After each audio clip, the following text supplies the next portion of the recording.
અમરેલી જિલ્લાના વડિયા તાલુકાના ખડખડ ગામેથી આર્થિક તંગી અને માનસિક તણાવના કારણે ખેડૂતના આપઘાતની ગંભીર ઘટના સામે આવી છે। અશ્વિન નાથાભાઈ હિરપરા નામના ખેડૂતે પોતાના જ ઘરે ઝેરી દવા પીને આત્મહત્યા કરી લીધી હતી। સંયુક્ત પરિવારમાં 10 વીઘા જમીન ધરાવતા અશ્વિનભાઈએ બેંકમાંથી ખેતી વિષયક ધિરાણ લીધું હતું।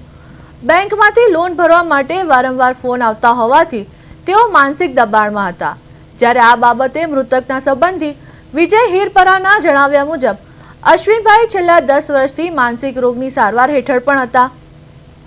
બેંકનું લેણું ભરવા માટે તેઓ સંયુક્ત ખાતાની જમીન વેચવા માંગતા હતા, પરંતુ પરિવારે જમીન વેચવાની ના પાડતા અંતે તેમણે અંતિમ પગલું ભરી લીધું હતું।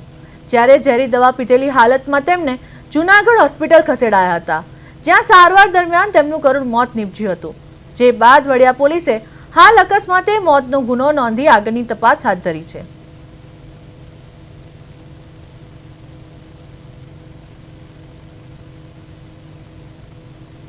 બનાવ એને અનાજમાં નાખવાનો ટીકડો પીધો, આપઘાત કર્યો। બેંક ઓફ બરોડાનું ધિરાણનું દબાણ હતું। લગભગ આશરે 3 મહિનાથી બહુ હેરાન કરતા। રોજના 8 થી 10 ફોન આવે, ધિરાણ ભરવાનું પ્રેશર એવડું કરતા હતા, પણ ભાઈ હિંમત હારી ગયો, એના હિસાબે આવું કર્યું, પગલું ભર્યું છે। અશ્વિનભાઈ નાથાભાઈ હિરપરા એક ખેડૂત છે। ખેડૂત પરિવારમાં જન્મેલો દીકરો છે। રાત દિવસ અથાગ પરિશ્રમ કરવાવાળો પરિવાર છે। સુસાઇડ કરી આજે એની ઘર આંગણે અમે આશ્વાસન દેવા આવ્યા ત્યારે પરિવારની વેદના સાંભળી અને ખૂબ દુઃખ થાય છે, હૃદય કકડી જાય છે। પહેલી વિનંતી મારી એ છે કે સમાજ આ પરિવારની સાથે આવે। આ એક ખેડૂત પરિવાર છે અને સુસાઇડના કારણો સાંભળી હૃદય કંપી જાય છે। 12-13 વર્ષનો એક દીકરો, નાનો માસૂમ ફૂલ જેવો, અને ફૂલ જેવો પરિવાર નજરની સામે વિખાઈ ગયો। એક ધનાઢ્ય માણસોના ત્રાસ, બેંકોના ત્રાસ, આ બધું સાંભળી હૃદય કકડે છે। મારી એક વિનંતી છે કે તંત્ર આ પરિવારને ન્યાય આપે।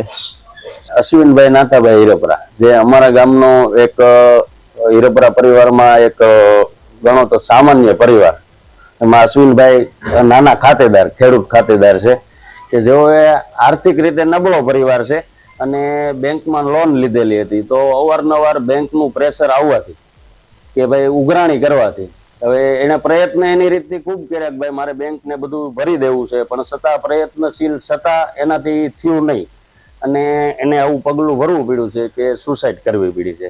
તો બેંકનું એટલું બધું પ્રેશર ન હોવું જોઈએ, જેથી કરીને કે આવા નાના ખેડૂત ખાતેદારોને આવા પગલાં ભરવા પડે।